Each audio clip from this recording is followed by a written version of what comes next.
Welcome back to my channel. In today's video, we'll follow a brave man as he takes on a brutal survival challenge. He'll build a stone house all by himself, using only natural materials and the most basic tools. As a first step, he began by measuring and marking the base of the house on the ground. He used wooden sticks and string to determine the exact shape and size of the foundation. This helped ensure the house was built straight and level from the start. He started by using string to ensure the lines were precisely straight, helping to determine the correct location and orientation of each wall. He then used wooden sticks to mark the corners, outlining the entire perimeter of where the house would be built. Using a small shovel, he lightly dug along the outline to clearly define the boundaries. Next, he began laying the first stones along the lines, creating the initial foundation, a crucial step in keeping the house stable and sturdy. The entire construction process is done entirely by hand, without the use of any modern machinery. Instead, he makes the most of simple manual tools to ensure the natural and autonomous nature of the bushcraft method. When it comes to mixing mortar, he starts by making a homemade coarse sieve, a tool used to remove gravel and crushed stones from the soil. The resulting fine soil is then mixed with clay, water, and sometimes sand or straw to create a traditional mud mortar. This mixture is not only easy to create, but also has good adhesion, suitable for joining stones in conditions without cement. One of the essential hand tools that this man made himself during the construction process was a simple pulley system. This system helped him lift and move large stones or heavy materials to high places safely and efficiently, especially when working alone.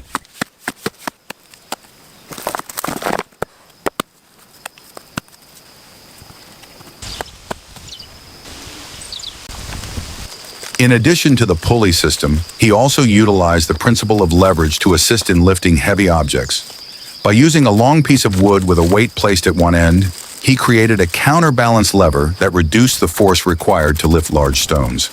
This method was especially effective in moving materials to high places or adjusting the position of stones precisely without too much effort. At the other end of the log, he attached a strong rope to tie heavy objects like rocks or wood. This allowed him to lift and maneuver them more easily without using too much strength. The entire lever system was anchored to a nearby large tree trunk, providing a solid support point and helping the pulley operate stably and efficiently throughout the construction process.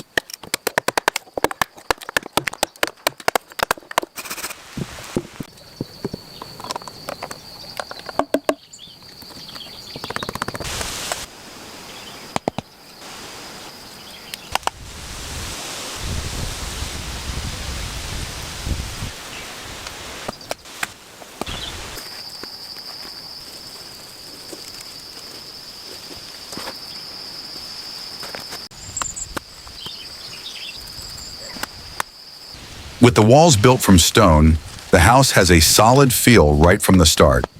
But when it comes to details that require flexibility, such as door and window frames, he switches to logs, a material that is easier to work with and suitable for precise shaping.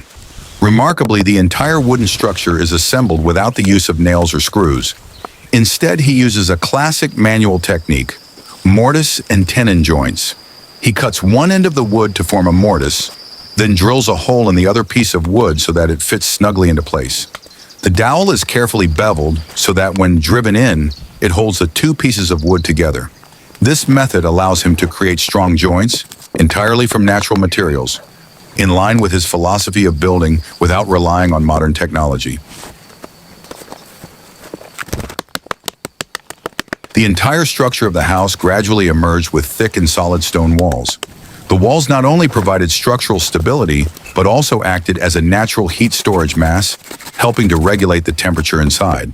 The floor was also paved with large stones, creating a flat, solid, and durable surface, very suitable for withstanding humidity, rain, and harsh conditions of the forest environment. When moving on to the roof construction phase, he used large logs to build the main roof frame. These beams were extended beyond the edge of the wall to form a wide porch in front.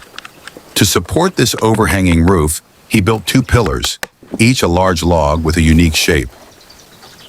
For the roof, he chose tree trunks with relatively uniform diameters.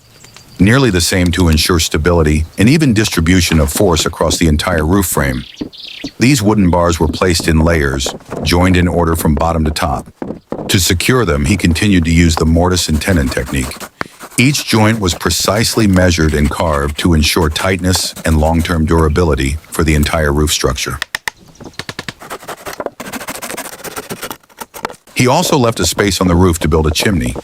In this position, he arranged the stones into a vertical cylinder, creating a simple but effective smoke outlet. The stones were carefully selected, of moderate size, and stacked firmly so that the smoke could escape without being blown back into the house by the wind.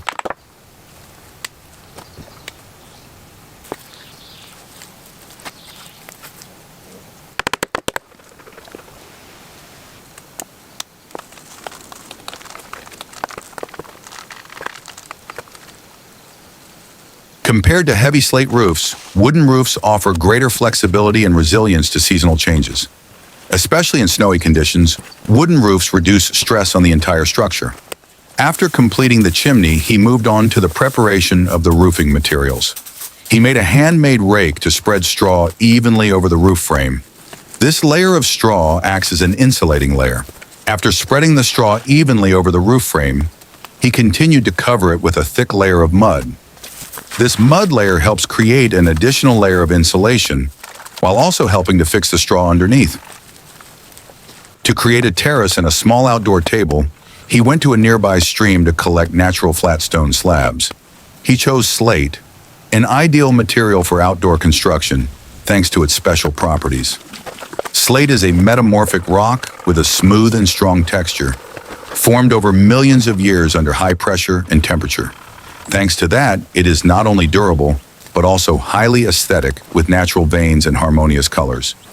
He arranged the stone slabs neatly to create a flat surface for the terrace and a surface for the table, creating a living space that is both convenient and close to nature. One of the main reasons slate has become so popular in construction is its natural weather resistance. With a dense, non-porous surface, slate absorbs almost no water. This makes it resistant to moisture, preventing it from cracking or eroding over time. Its durability and ability to withstand harsh conditions have made slate a popular roofing material for decades, especially in cold, humid climates.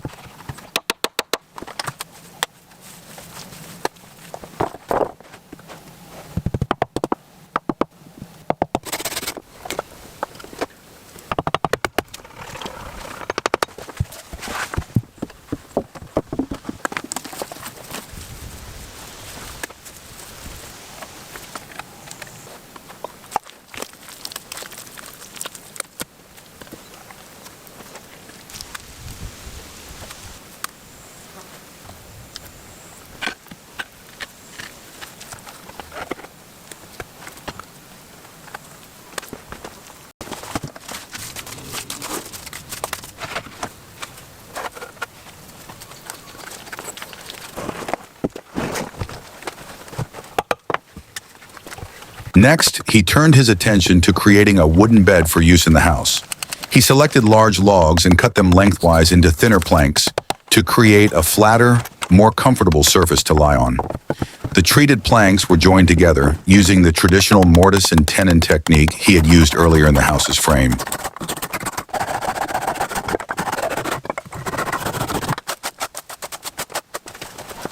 He focused on installing a small window frame on the side of the cabin. Instead of leaving it blank or using natural materials, he chose to install a transparent hard plastic sheet as a shield. This material allows natural light to enter the interior space, making the cabin brighter during the day, while still ensuring protection from wind, rain, and insects from the outside.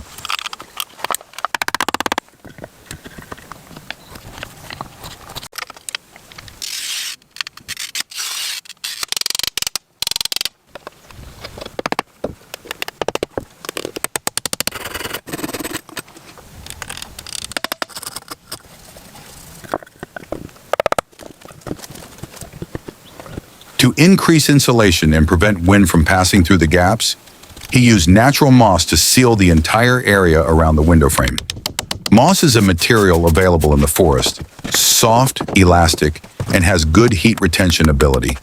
When stuffed tightly into the gaps, it helps to isolate cold air from the outside and effectively keep the space inside the cabin warm.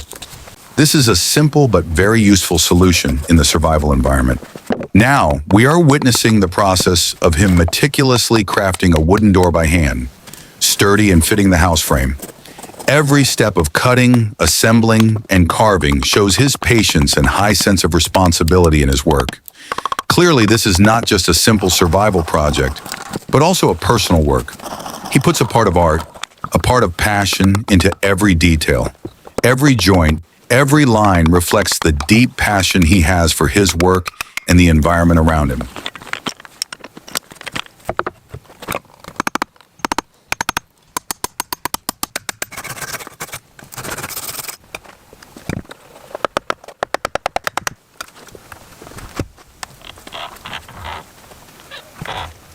He also hand-built a bench for the outside of the cabin, using large logs to create the seat and legs.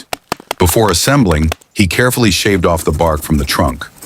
Removing the bark not only makes the bench look neater and more beautiful, but also has important practical implications. The bark can retain moisture and create conditions for insects and pests to thrive.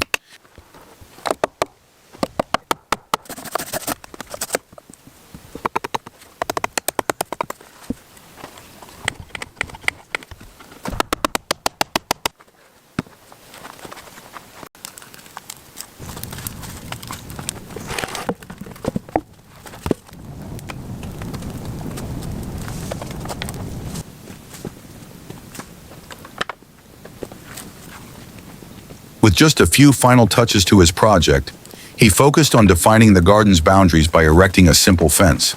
Instead of using nails or screws, he opted to tie the wooden slats together with natural jute rope. This method not only gave it a rustic, eco-friendly look, but also created a sturdy and flexible structure. Unlike metal joints that are rigid and completely fixed, rope allows the connection points to have a slight elasticity, allowing the fence to adapt to changes in the environment, such as strong winds, heavy rains, or the expansion and contraction of outdoor wood materials. This is a practical choice that fits the philosophy of survival and natural construction that he pursued throughout the process.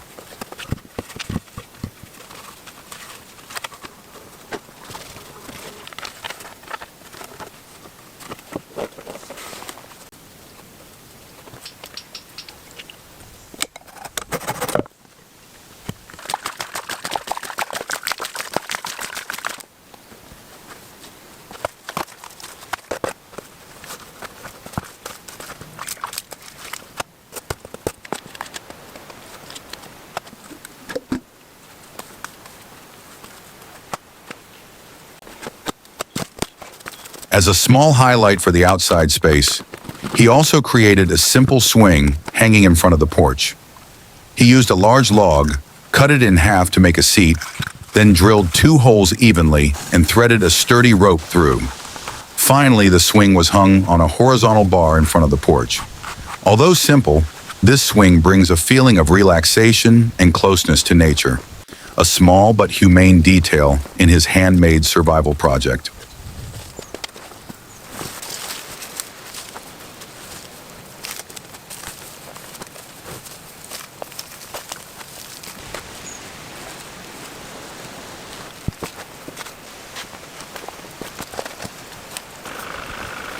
After many days of hard work in the deep forest, this small stone house is finally complete, sturdy, cozy, and fully functional. Every stone, every piece of wood, every rope bears the mark of meticulousness and dedication. This is not only a survival project, but also a testament to creativity, independence, and the deep connection between humans and nature. In a world full of modern conveniences, sometimes returning to the simplest and most original values brings the most complete feeling. Thank you for following this journey. See you in the next challenges.